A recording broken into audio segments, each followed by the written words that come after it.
తమ్ముడు నమస్తే. నమస్తే. హిట్ 3 సినిమా చూసావా? హిట్ 3 సినిమా చూశాను. ఎలా అనిపించింది? హిట్ 3 సినిమా హిట్ అయిపోయింది అనమాట. కానీ ప్రేక్షకులు ఏం చేస్తానంటే ఆయన ముందే చెప్పారు, శైలేష్ గారు డైరెక్టర్ గారు ఏం చెప్పారు, ఇది 18+ ఏ కంటెంట్ మూవీ, వాళ్ళు మాత్రం వెళ్ళండి, ఫ్యామిలీ కంటెంట్తో కుదరదు అని చెప్పాడు. ఒక మార్కో అయితేనేమో ఒక యానిమల్ అయితేనేమో ఆ టైప్ ఆఫ్ ఉంటుంది అని చెప్పాడు. అప్పటికి మీరు వెళ్ళి ఎంటర్టైన్మెంట్ కావాలంటే రాదు కదా దాంట్లో.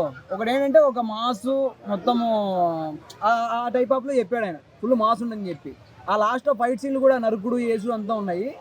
అయితే ఇప్పుడున్న జనరేషన్లో ఎవరైతే ఉన్నారో ఆ యూత్కి మాత్రమే నచ్చుతుందని చెప్పారు. కానీ నెగిటివ్ థింగ్స్ ఎందుకు తీసుకొస్తానో నాకు అర్థం కావట్లేదు. మరి ఒక సినిమా తీయాలంటే ఓకే మీకు సినిమా నచ్చట్లేదు అని చెప్పడం అనేది చాలా చీప్ మెంటాలిటీ అనమాట.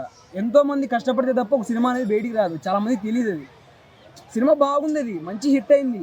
అప్పటికి ఓకే ఫస్ట్ టాక్ చూసారు, దాని తర్వాత చూసిన తర్వాత మాట్లాడాలి. కానీ నచ్చకపోతే నచ్చలేని చెప్పకూడదు, అదేందా బాగుంది ఎవరు అని చెప్పాలి.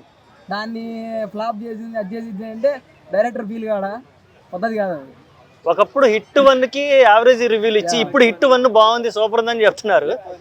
దాన్ని ఎలా చూడాలి? అంతే వీళ్ళంతా. అప్పుడు ఏంటంటే ఇప్పుడు ప్రజెంట్ సిచ్యువేషన్ బట్టి ఇది బాగాలేదు, ఓకే అది వచ్చిన తర్వాత అదే బాగున్నాయి ఇది బాగాలేదు అట్లా చెప్పేది అనమాట. అయితే ఏంటంటే నేను చెప్పేది ఒకటి, హిట్ 3 అంత ఆడియన్స్లోకి వెళ్ళకపోవడానికి కారణం నేను ఒకటి చెప్తాను అనమాట. ఏంటంటే హిట్ 1 హిట్ 2 వచ్చేసి స్టోరీ డిపెండ్ ఆన్ స్టోరీ అనమాట. ఆ స్టోరీ అలా ఓకే ఏమవుతుంది ఆ ఇంటెన్షన్ చూస్తాము.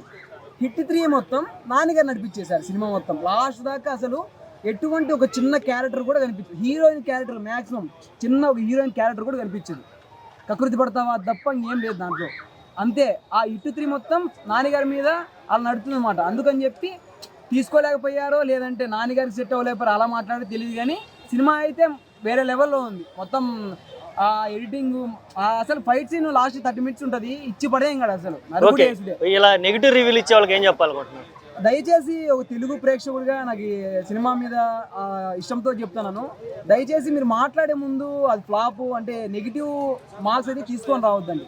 ఒక సినిమాని ఒక సినిమాలో చూద్దాం, ఎందుకంటే దాని వెనక ఎంతో మంది కష్టం ఉంటుంది నేను చెప్పాను. దానికి మీకు తెలియదు ఆ విషయాలు, కాకపోతే దాన్ని కొద్దిగా ఆలోచించి మాట్లాడేటప్పుడు ఒళ్ళు దగ్గర పెట్టుకొని మాట్లాడాలని కోరుతున్నాను ఎవరైనా. Okay, thank you.